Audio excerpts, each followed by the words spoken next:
¿Qué tal? Muy buenas noches. Esta noche Genaro Lozano está en tercer grado. Yo soy Mariana Hernández y esto es Punto y Contrapunto de miércoles.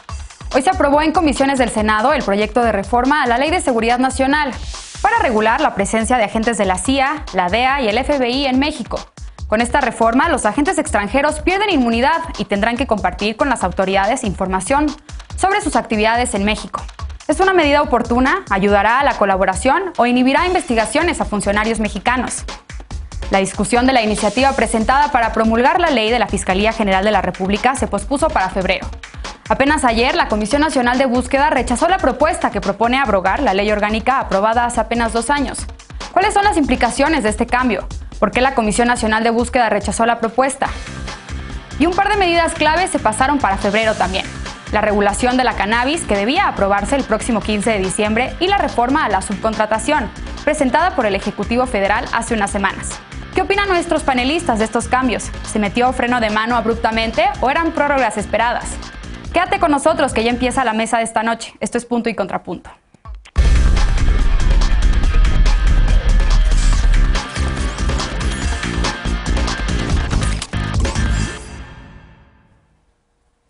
Hoy se aprobó en comisiones del Senado la iniciativa de reforma a la Ley de Seguridad Nacional enviada por el Ejecutivo y que propone que la Secretaría de Relaciones Exteriores sea la encargada de controlar las operaciones en nuestro país de agentes de corporaciones extranjeras como la CIA, el FBI y la DEA. Veamos en contexto. La bancada morenista en el Senado espera aprobar esta semana una reforma a la Ley de Seguridad Nacional. El proyecto enviado por el Ejecutivo Federal propone regular la actuación de las distintas corporaciones de seguridad extranjeras que operan en México. De aprobarse esta reforma, la Secretaría de Gobernación dejará de ser la dependencia responsable de regular la actuación de agentes extranjeros en nuestro país. La tarea quedará en manos de la Cancillería con el auxilio de la Secretaría de Seguridad y Protección Ciudadana y la Sedena. En la conferencia mañanera de este martes, el canciller Marcelo Ebrard señaló que la iniciativa tiene 2 principios, el de orden y el de reciprocidad. El primero se refiere a organizar diversas obligaciones o limitaciones establecidas en distintos ordenamientos en una sola disposición legal, y el segundo establece respecto a otras naciones que lo que se le exige a México es lo mismo que México exige. La iniciativa establece que los agentes extranjeros deberán informar a las autoridades mexicanas qué tipo de trabajo realizan y el nombre de las corporaciones a las que pertenecen. También deberán compartir la información que recaben, limitarse a realizar funciones de enlace y no podrán ejecutar acciones que solo correspondan a los mexicanos. Tampoco podrán promover o incurrir en el cohecho, la privación ilegal de la libertad o la sustracción de habitantes del territorio nacional. El coordinador de los senadores de Morena, Ricardo Monreal, aseguró que la propuesta ayudará a transparentar un añejo reclamo sobre la presencia y participación de agentes del extranjero en el país. Punto y contrapunto. Y para debatir esta noche nos acompaña como cada lunes y miércoles Lisa Sánchez, directora general de México Unido contra la Delincuencia. Buenas noches, querida Lisa, ¿cómo estás? Bienvenida de regreso, muy buenas noches, bonito ombligo de semana, mis compañeros y compañeras. Muchas gracias, muy agradecida de estar de regreso. También nos acompaña Alfredo Lecona, activista y analista. Buenas noches, Alfredo, bienvenido. Buenas noches, Mariana, bienvenida también y un fuerte abrazo a todas y todos. Eder Guevara también nos acompaña, antropólogo y fundador de Morena. Buenas noches, Eder. Hola, Mariana, qué gusto volverte a ver. Gracias, igualmente. Y también nos acompaña María Clemente García, militante de Morena, activista LGBT y amiga de este programa. Buenas noches, María Clemente, bienvenida. Ay, no te estamos escuchando, María Clemente, pero ahorita regreso contigo. Vamos a comenzar este primer bloque y me gustaría comenzar contigo, Alfredo. Tú has estado dándole mucho seguimiento a este tema y en tus redes has expresado tu preocupación a esta iniciativa que, como ya has mencionado, junto con otras organizaciones de la sociedad civil dedicadas a promover el acceso a la justicia, encuentras implicaciones muy importantes. ¿Por qué no nos platicas tu opinión? Bueno, pues yo de entrada creo que si el objetivo de la iniciativa es lo que se nos ha... lo que la propia iniciativa tiene, como la ha explicado quien encabezó la aprobación, que es el senador Ricardo Monreal, no está mal. No está mal tratar de acotar la participación de agencias que han estado aquí desde hace muchas décadas. Digo, es para todo mundo claro y evidente que la DEA y la CIA tienen participación en el país desde hace mucho tiempo y que la guerra contra las drogas, de hecho, antes de que Felipe Calderón la declarara oficialmente hace 14 años, pues tenemos necesariamente, cuando hablamos de guerra contra las drogas y de narcotráfico, que ver en lo que han hecho las agencias aquí. Lo que no podemos hacer es disociar esto del rescate del general Salvador Cienfuegos que emprendió el gobierno de López Obrador hace unas semanas, lo cual nos lleva a un punto de análisis creo que muy interesante, porque un divorcio así necesariamente requeriría de la aprobación y del visto bueno de las Fuerzas Armadas, porque hoy quien tiene el control prácticamente absoluto de la seguridad pública son las Fuerzas Armadas, pese a lo que dice la Constitución. Entonces, creo que la rispidez que hubo con el caso de Salvador Cienfuegos y el rescate de este general exsecretario de la Defensa, pues tiene todo que ver. Puede ser un mensaje más que del Estado mexicano en su conjunto, de las Fuerzas Armadas que con este divorcio quizás que hay con las agencias, y digo divorcio porque sabemos perfectamente bien que la DEA, por ejemplo, tenía muy buena colaboración en el sexenio pasado, antepasado sobre todo, con la Marina, que había una relación ahí en muchas ocasiones tensa. Hay cantidad de reportajes y de investigaciones periodísticas muy sólidas que dan cuenta de esto, pero podría abrirse una ventana de oportunidad para poner y delimitar justo la actuación de estas agencias, dado que está a punto de empezar la administración de Joe Biden, y en ese sentido, vuelvo al punto inicial, creo que no está mal. Creo que debe ser claro que las cosas que ahí se anuncian, como no incurrir en cohecho, no sustraer personas, pues las reiterará la ley, pero es prácticamente algo ilegal para cualquier persona y para cualquier agente de seguridad nacional e internacional. Entonces, ahora creo que la gran pregunta pues siempre vuelve a todo, porque no podemos disociar los temas, es quién va a vigilar o quién vigila ahora a las Fuerzas Armadas, dado que el presidente les ha dado todo en ese famoso acuerdo militarista. Bien, para que sean ellas mismas las que se vigilen. Bien, Eder, como ya menciona Alfredo, hay parte de la opinión pública que precisamente menciona que esta iniciativa podría ser contraproducente para la cooperación entre México y Estados Unidos. Y no sé tú qué piensas, ¿cómo estás viendo esta iniciativa?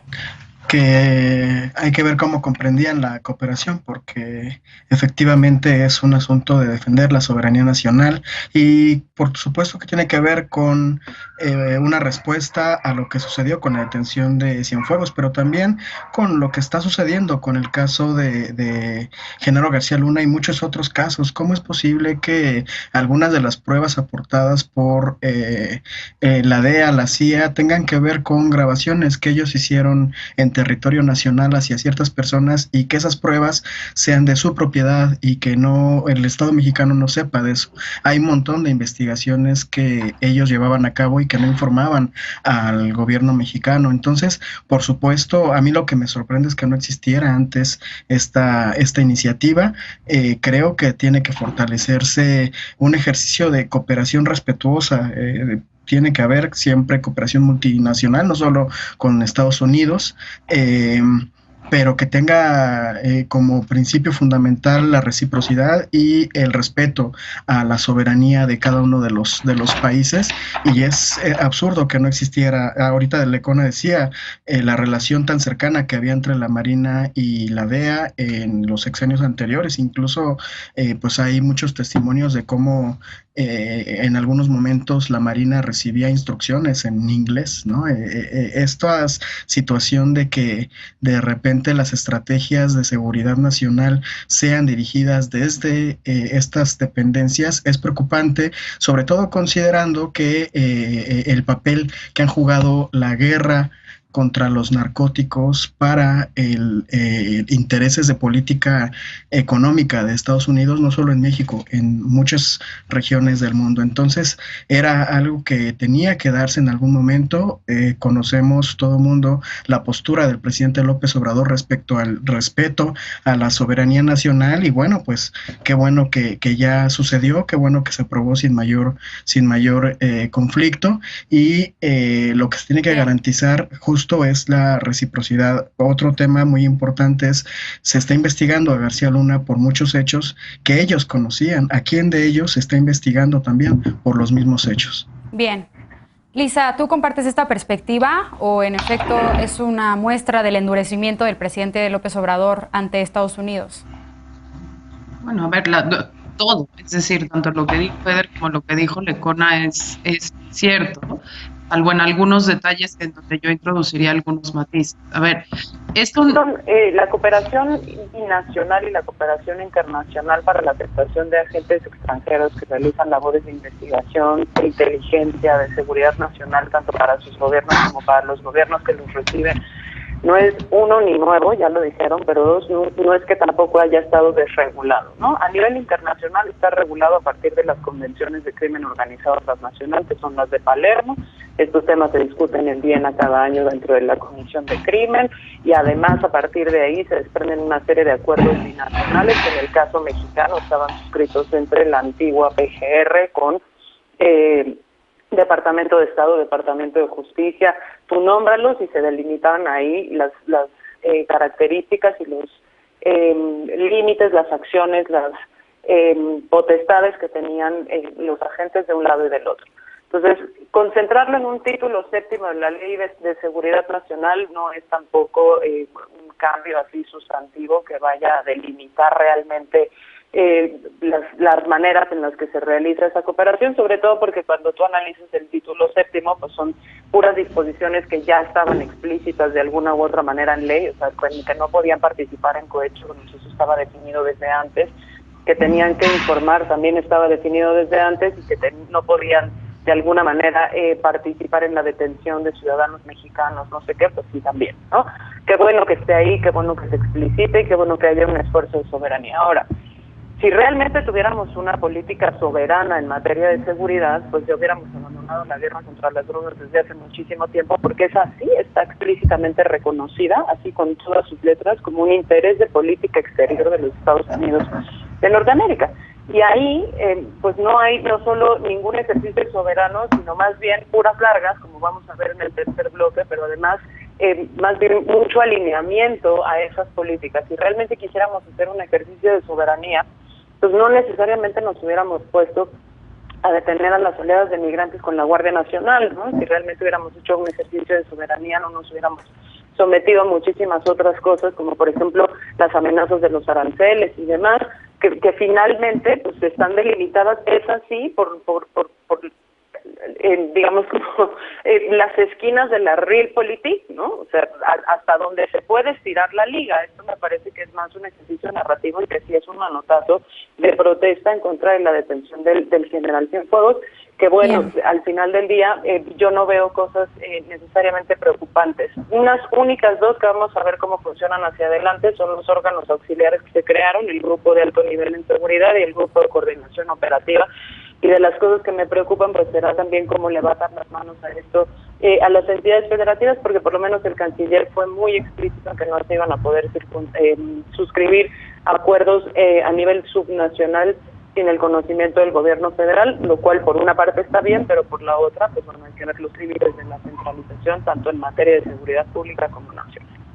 Así es, y otro de los principios que ya se mencionaba en la nota, el principio de reciprocidad, ¿no? Que esto va a aplicar, es lo mismo que México exige, es lo que a México se le pide, y esto va a aplicar no solamente para agentes extranjeros de Estados Unidos en México, sino para el resto del mundo. María Clemente, Lisa dice que es un ejercicio narrativo. ¿Tú compartes esta perspectiva o cómo estás viendo esta iniciativa?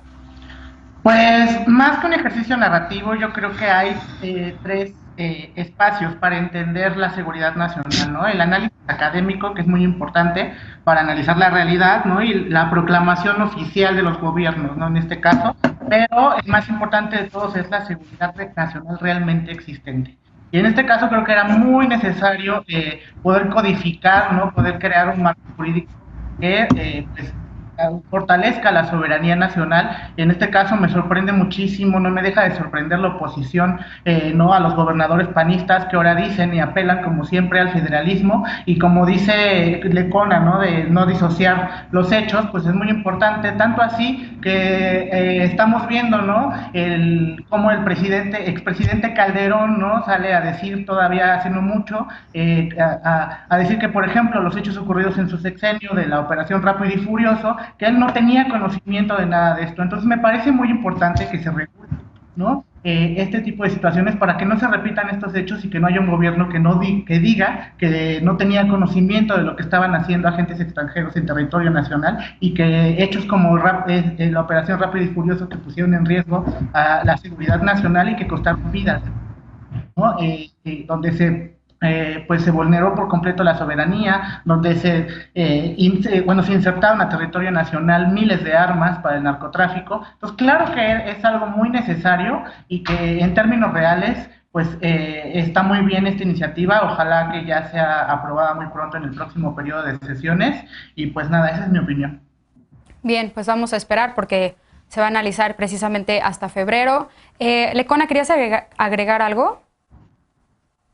Fast track. No, la verdad es que sí, entender bien, claro que hay una distinción entre seguridad pública y seguridad nacional, más bien me quiero aclarar a mí mismo, pero aquí todo tiene que ver absolutamente con las operaciones y con una guerra que, como dice Lisa, sigue.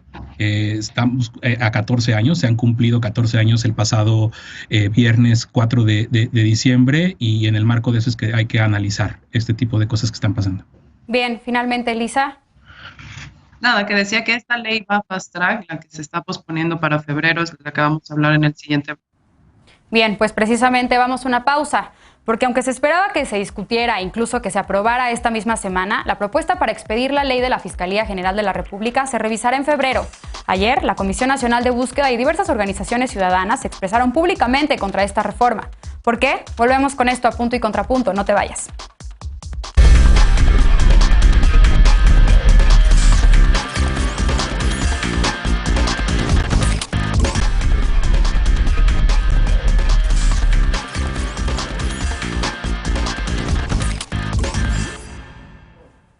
Regresamos a Punto y Contrapunto. La discusión de la propuesta de ley de la Fiscalía General de la República se pospuso para febrero.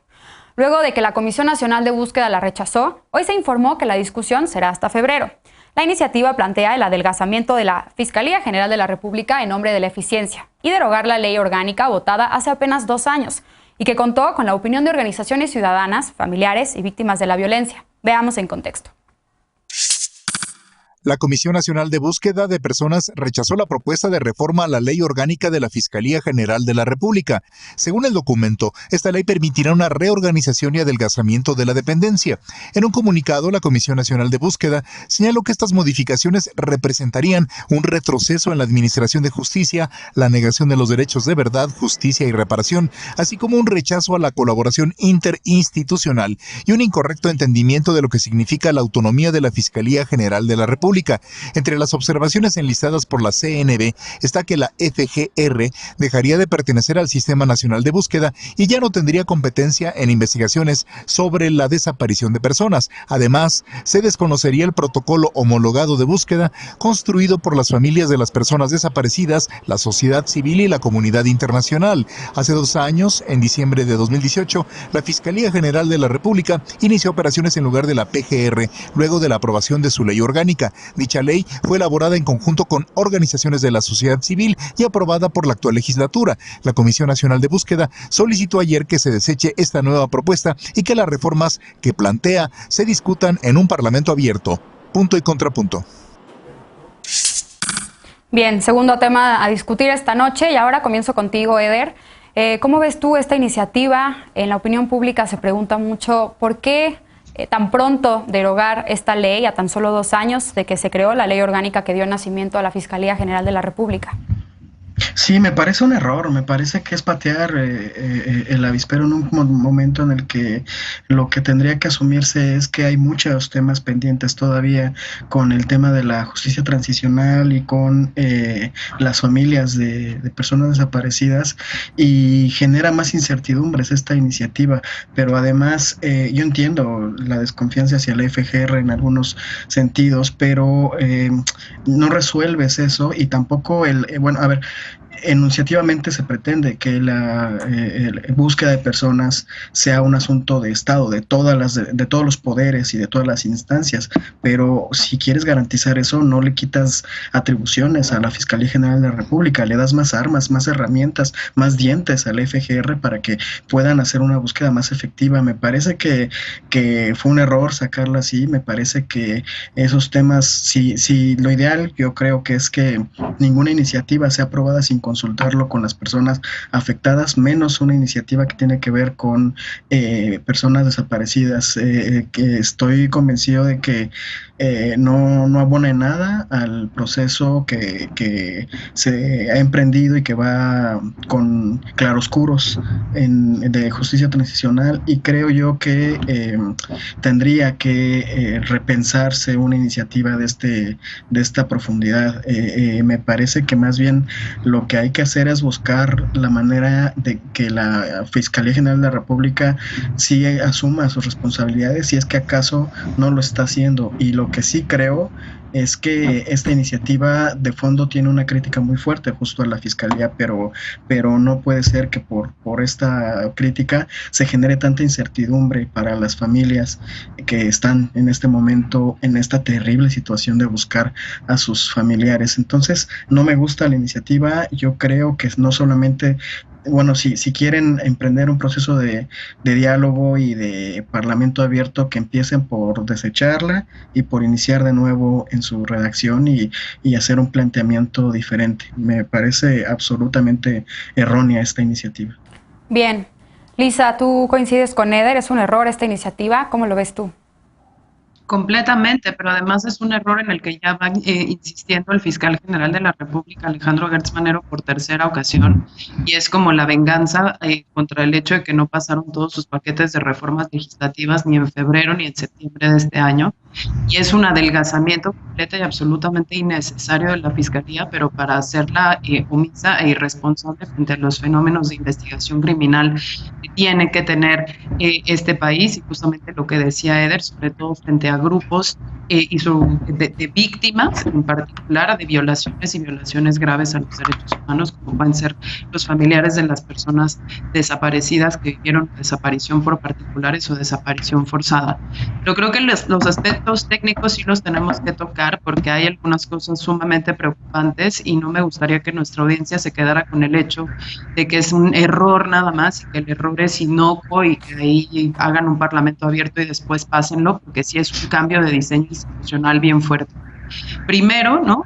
Elimina una visión de una fiscalía cuyo objetivo principal sería eliminar y combatir la impunidad, y más bien hace una fiscalía que va a estar hecha a la imagen y semejanza de una estructura jerárquica y de la función y de la persona del fiscal, independientemente de quién sea esa persona, pero me refiero a la titularidad del fiscal y no a la función de una fiscalía que esté orientada no solo a la investigación de los delitos, que eso es un debate erudito que tenemos que tener después, que en realidad debería estar muchísimo más centrado en el tema de las policías que en la fiscalía, sino que le elimina justamente la responsabilidad de la fiscalía de que tiene que ser un litigante y tiene que judicializar los casos y ganar los casos ante los juzgados, justamente para que no haya impunidad. Segunda cosa que empieza a hacer es que hace mucho más discrecionales las facultades que tiene la propia Fiscalía y desprotege a las víctimas frente a situaciones que pueden ser realmente insuperables tanto a nivel local como a nivel federal, como es la inactividad o la ineficacia de las propias fiscalías locales, protección que sí se tenía, ¿no?, cuando no se fragmentaban estas investigaciones en los distintos fueros.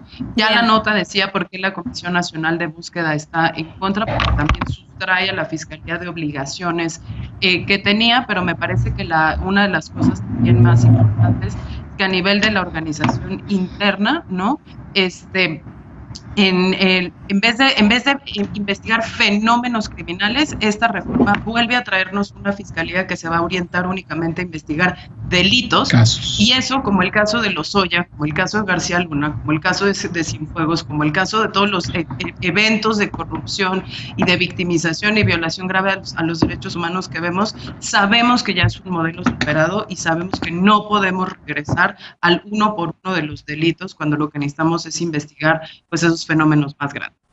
Bien, María Clemente, ¿compartes la perspectiva que ya ponen Lisa y Eder sobre la mesa?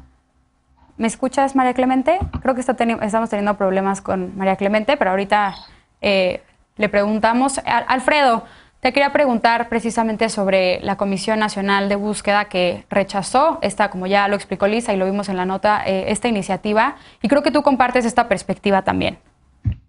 Absolutamente, y no solo eso, desde hace ya 4 años que empezó el colectivo Fiscalía que Sirva y muchas personas y organizaciones nos involucramos en tratar de construir una fiscalía que, como dice Elisa, dejara de investigar el caso a caso, empezar a investigar fenómenos criminales complejos para poder empezar a combatir eficazmente esos delitos que más lesionan al país. Se creó en esa ley orgánica, que no nada más es que se creó hace 2 años, es que se creó con la sociedad civil.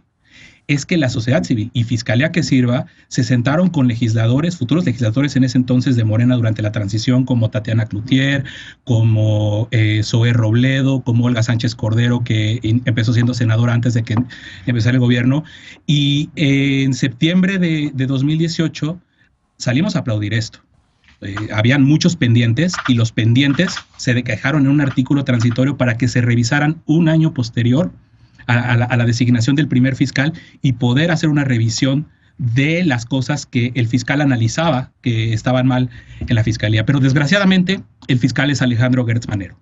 Y hay cosas, y creo que hemos llegado a un momento en que por lo menos a mí lo visible empieza a convertirse en inexplicable. Sabemos que al año de la gestión de Gertz Manero, lo que intentaron hacer por lugar de mejoras fue un dictamen, un proyecto de reforma que retrocedía muchísimo. El famoso dictamen que se filtró, la famosa iniciativa que se filtró en febrero, que tan era real que se hizo un evento en el Senado de presentación con el consejero jurídico Julio Scherer ahí sentado, con Olga Sánchez Cordero ahí sentada, con Ricardo Monreal ahí sentados, y en un acto que yo no había visto del Congreso, se presentó esa iniciativa sin presentarla. La retiraron. Y entonces han venido un jaloneo que es muy difícil de ver entre Alejandro Gertz Manero, Julio Scherer y Ricardo Monreal, en el que yo no sé quién le está pagando cosas a quién y cuál es el mensaje que quieren mandar o cuál es el pleito que tienen ahí. Pero ese maldito pleito se está traduciendo en un desprecio absoluto por las víctimas de este país.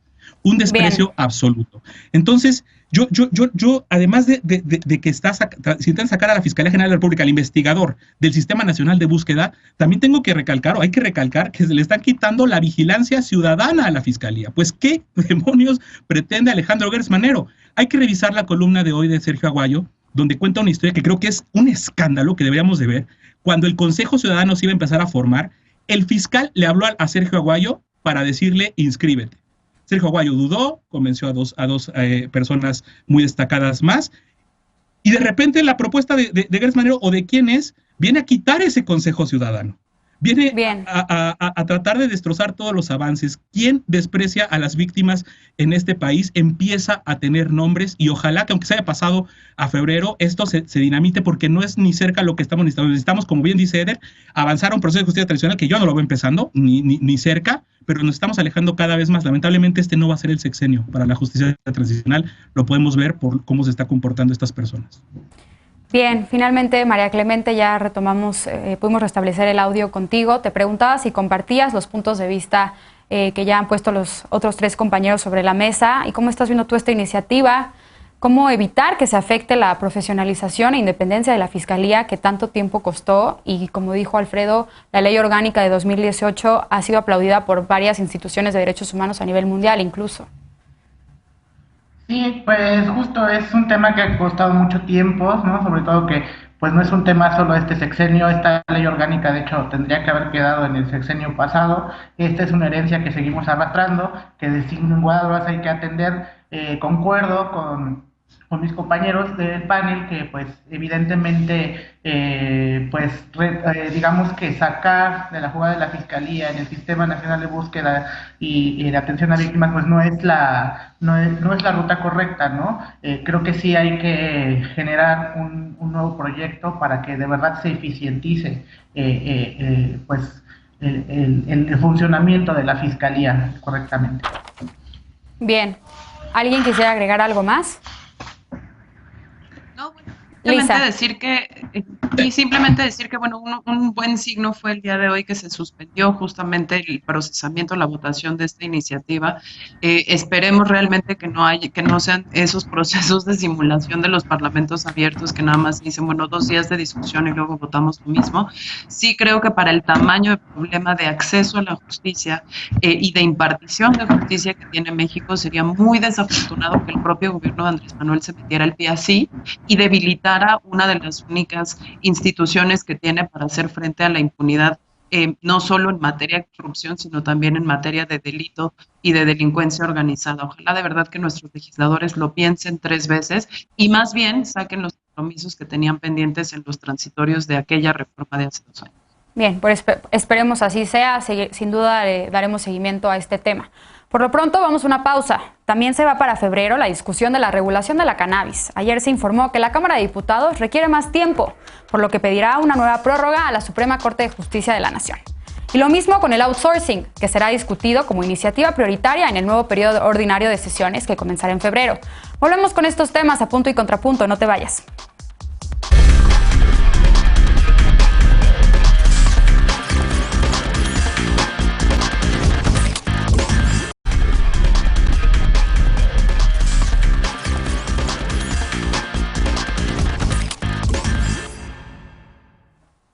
Regresamos a punto y contrapunto. En abril, la Suprema Corte de Justicia de la Nación otorgó una segunda prórroga al Congreso Federal para legislar el uso de la cannabis, fijando como fecha límite el próximo 15 de diciembre, último día del actual periodo ordinario de sesiones. Apenas el 19 de noviembre, el Senado aprobó el dictamen, luego de mucho jaloneo con organizaciones promotoras de la regulación que alertaron sobre el enfoque punitivo que permanece sobre las personas usuarias. El dictamen pasó a la Cámara de Diputados, que debía discutirlo y, en su caso, aprobarlo. Pero ayer se informó que la Junta de Coordinación Política requiere más tiempo, por lo que el Legislativo solicitará una nueva prórroga al máximo tribunal y la discusión se pasará a febrero. Otro tema que se pasó para febrero fue el outsourcing. Hace un mes, el Ejecutivo Federal presentó esta reforma para prohibir que una persona física o moral proporcione trabajadores a otra que pertenezca al mismo giro. En la mañanera de hoy, el presidente, acompañado por líderes empresariales y obreros, firmó un acuerdo tripartita entre el sector empresarial, el sector obrero y el Gobierno de México respecto a la subcontratación. Se acordó que será una iniciativa prioritaria en el próximo periodo ordinario de sesiones y mientras se comprometieron a resolver el abuso de la subcontratación. Bien, último tema de la noche. Lisa, 2 temas que se han aplazado y reaplazado en el caso de la cannabis. No sé si quieras empezar con la cannabis o con los dos de una vez. Híjole, me voy a quedar en cannabis nada más porque hoy siento ese meme que decía llegó primero la vacuna del COVID que la regulación de la marihuana, pese a que llevamos 10 años discutiéndolo. Y hay 2 cosas que a mí me gustaría resaltar. Uno, el tema de la prórroga, ¿no? La prórroga desespera, no porque uno crea realmente que pueden procesar un dictamen en 2 días, sino porque genuinamente la orden de cambiar la ley la tienen desde febrero de 2019. Y nuestros queridos legisladores se enteran siempre al 5 para la hora de lo que tienen que hacer y ni siquiera se dan a la tarea de seguir el proceso que está sucediendo en la Cámara de Origen para justamente llegar enterados de lo que está sucediendo. En ese sentido, todos los grupos parlamentarios llegaron un poco preparados a la discusión en diputados de este dictamen y tuvieron además a mal, en mi muy personal opinión, reunirse con personal de la Secretaría de Gobernación que les traía una propuesta adicional que corregía la técnica legislativa, bienvenida a la corrección de técnica legislativa, pero que aprovechaba para introducir nuevos cambios y modificaciones a la minuta de por sí mala que salió del Senado, pero no para mejorarla y quitar ese enfoque punitivo del que hablaba la nota introductoria, sino para reintroducir mayores controles que hacen inoperante la ley, y ahí les voy a contar un par de estas modificaciones que me parece que justamente son las que van a tener que rechazar si es que se confirma que se les extiende la prórroga por parte de la Suprema Corte de Justicia. Volví a reintroducir los permisos para la posesión y el autocultivo para uso personal adulto que ya le habíamos quitado en el Senado de la República. Los permisos además decía que se iban a tener que renovar anualmente y que se podían cobrar derechos para su emisión, ¿no? Eso hacía que se volviera a limitar el derecho al libre desarrollo de la personalidad que ya se había reconocido en la Corte y que se tenía que modificar de acuerdo a la declaratoria o, bueno, de acuerdo a las jurisprudencias de la Corte.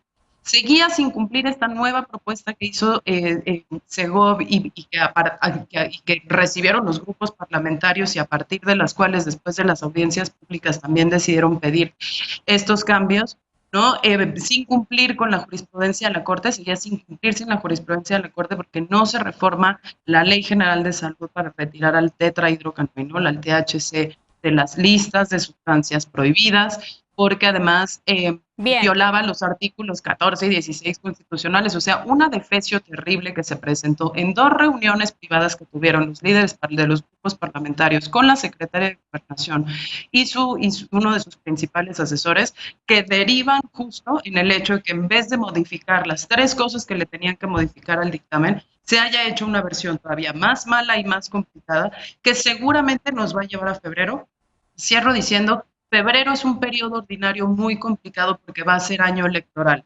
Los partidos políticos se van a trincherar, sobre todo ahí sí, los de la oposición, PRI y PAN, en su férrea oposición a esto, van a querer polarizar con este tema, con el grupo mayoritario, y a ver si no terminamos sin regulación, simple y sencillamente porque fue una irresponsabilidad que no tratar este tema con la diligencia de... Bien, pues esperemos que no ocurra así. María Clemente, Lisa ya pone sobre la mesa algunos de los puntos más importantes en torno a la necesidad de que ya se regule la cannabis. ¿Cómo ves tú este tema, que se haya solicitado una nueva prórroga? Y también si quieres introducir el tema de la subcontratación. Pues mira, creo que en el tema de la regulación del consumo de la cannabis y la producción puede resultar un poco positivo en el sentido justamente que Lisa apuntaba, que el dictamen pues sigue conteniendo, ¿no?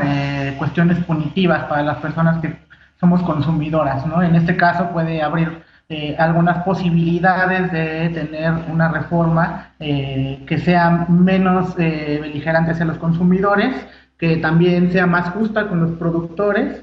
Me parece que, pues, ¿de qué trata ahorita estamos hablando? Pues de que también muy importante de que se pueda llevar a cabo esta reforma en el mes de febrero, también sería pues lo que ha señalado, ¿no?, el senador Monreal sobre la liberación que podría haber de casi más de 16,000 personas que ahorita están procesadas, ¿no?, por justamente portar marihuana. En este sentido, creo que por un lado, sí debería de haberse ya aprobado, creo que debería de haber sido lo justo en estos días. No es así, pero abre la posibilidad de entrar todos estos temas. Particularmente, yo estoy como participando en ciertos colectivos que estamos promoviendo, donde todavía queremos y tenemos puntualizaciones que quizás podríamos hacer ahí para fortalecer esta reforma, y pues creo que es lo que podría abrirse una nueva posibilidad para ser menos punitiva. Me parece muy interesante el tema de la creación del instituto, ¿no?, donde podríamos ver también de qué manera se podría apoyar a los productores,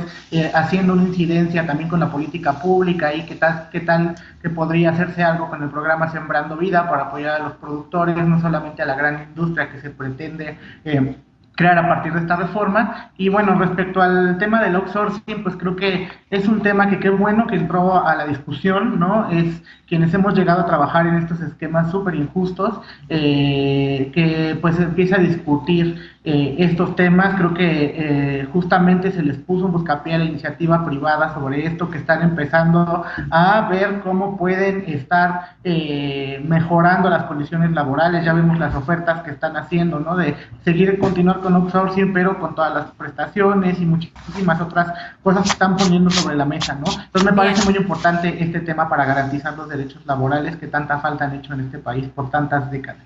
Bien.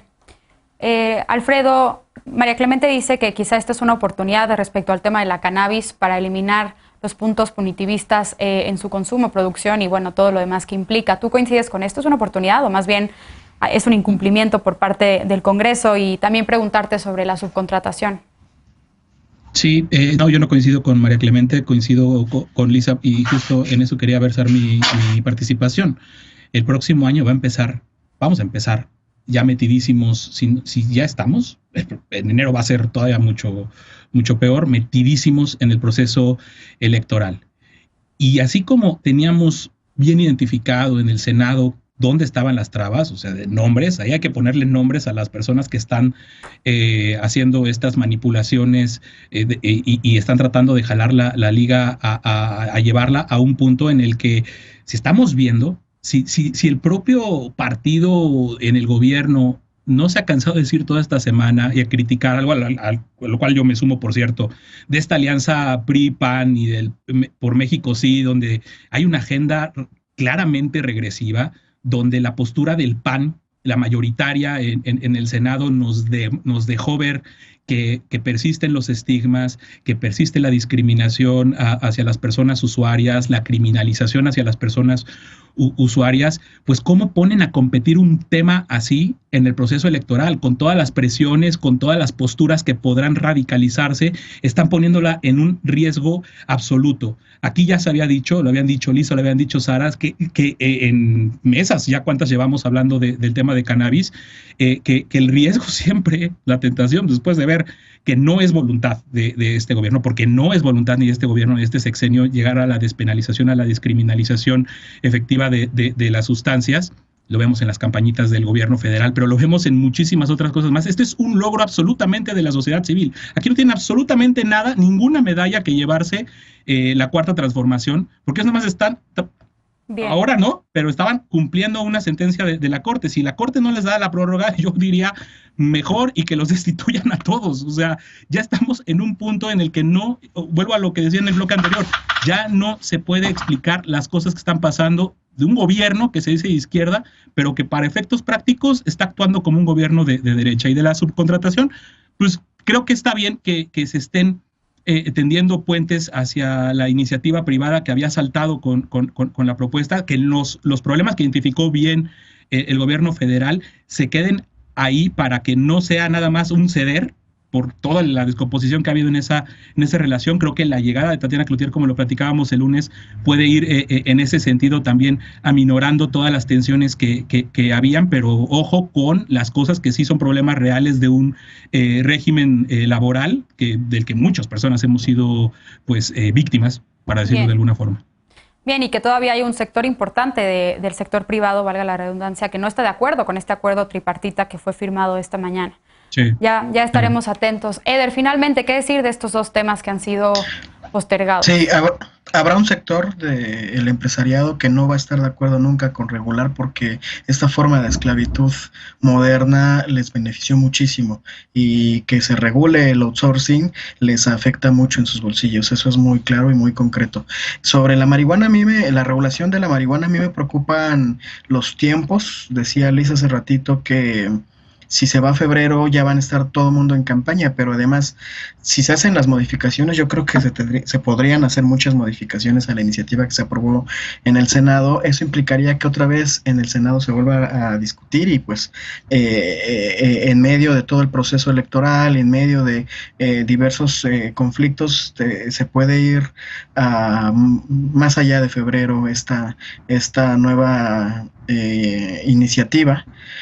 Yo hablé hoy en la mañana, estuve platicando con varios diputados y diputadas. Ellos a su vez hablaron con Jesús Rodríguez y con algunos otros senadores que están a favor de la despenalización de la marihuana en todas sus formas, y lo que plantean es, primero, hay una posibilidad para que no se vaya hasta febrero, sino para que se discuta este martes. Están empujando porque así sea. Y también lo que decía María al inicio, María Clemente, es posible que el martes, si se discute, solamente hagan algunas modificaciones que tienen que ver con temas que no permiten hablar de una despenalización integral del uso adulto de la marihuana. Entonces, hay una posibilidad ahí, hay tensiones, como siempre en cualquier proceso, en este caso legislativo, y está el debate. Si se va a febrero, yo veo temas muy complicados, porque efectivamente hay una disputa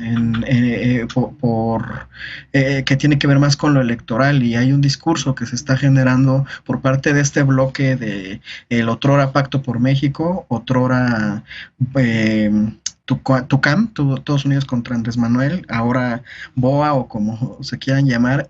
Hay una disputa. Ellos están queriendo golpear a Morena por impulsar la despenalización, que es una despenalización muy matizada. Entonces, si se va a febrero, va a ser muy complicado que se apruebe en esta legislatura, y lo digo con esa claridad. O sea, sí se podría ir hasta la siguiente legislatura, lo cual podría tener algunos beneficios. A lo mejor ya ahora con gente nueva en la Cámara de Diputados puede ser que podamos impulsar un proceso más integral y más profundo, pero se están alargando los tiempos de manera innecesaria, ¿no? De por sí ya era muy largo. Yo creo que se desperdició un momento muy especial con la pandemia para aprovechar todo lo que implicaba la despenalización, pero bueno, creo que hay que empujar. Tenemos unos días para que el martes la voten y se vote corrigiendo algunos de los errores que traía la otra, pero no cambiándola del todo. Lisa, ¿tú crees que se pueda discutir el martes? Ojalá, me encantaría que Eder tuviera la boca llena de razón, pero la verdad es que lo veo difícil porque un poco lo que iban la apuesta era usar a las presidentas de las Comisiones Unidas para que fueran ellas sin un acuerdo de Jucopo quien pidiera la prórroga. Ojalá se pueda, hay propuestas, desde sociedad civil hemos acercado el dice debe decir en cada una de las versiones de las minutas y los dictámenes, incluso en las propuestas informales que se han puesto sobre la mesa. Son muy pocos cambios y podrían hacerlo en un día, falta voluntad política. Bien, pues vamos a estar muy atentas a estos dos temas y esperamos no tener que esperar hasta febrero para discutirlos. Vamos ahora a un corte y regresamos ya para despedirnos con la paparrucha de esta noche. No te vayas.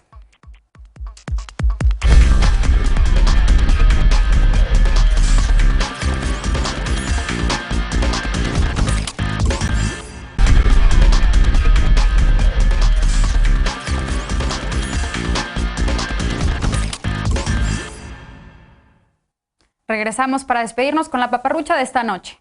Este domingo hubo elecciones en Venezuela para renovar su parlamento, donde por cierto ganó el partido de Maduro con una abstención altísima. Como sucede prácticamente en todo el mundo, las paparruchas pulularon. Para nadie es un secreto que Venezuela ha vivido durante varios años una crisis política que ha tenido efectos económicos graves.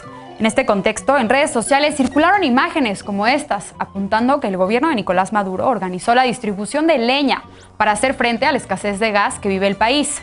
El supuesto programa se llama Feria Socialista Misión Leña, como puedes ver en la imagen.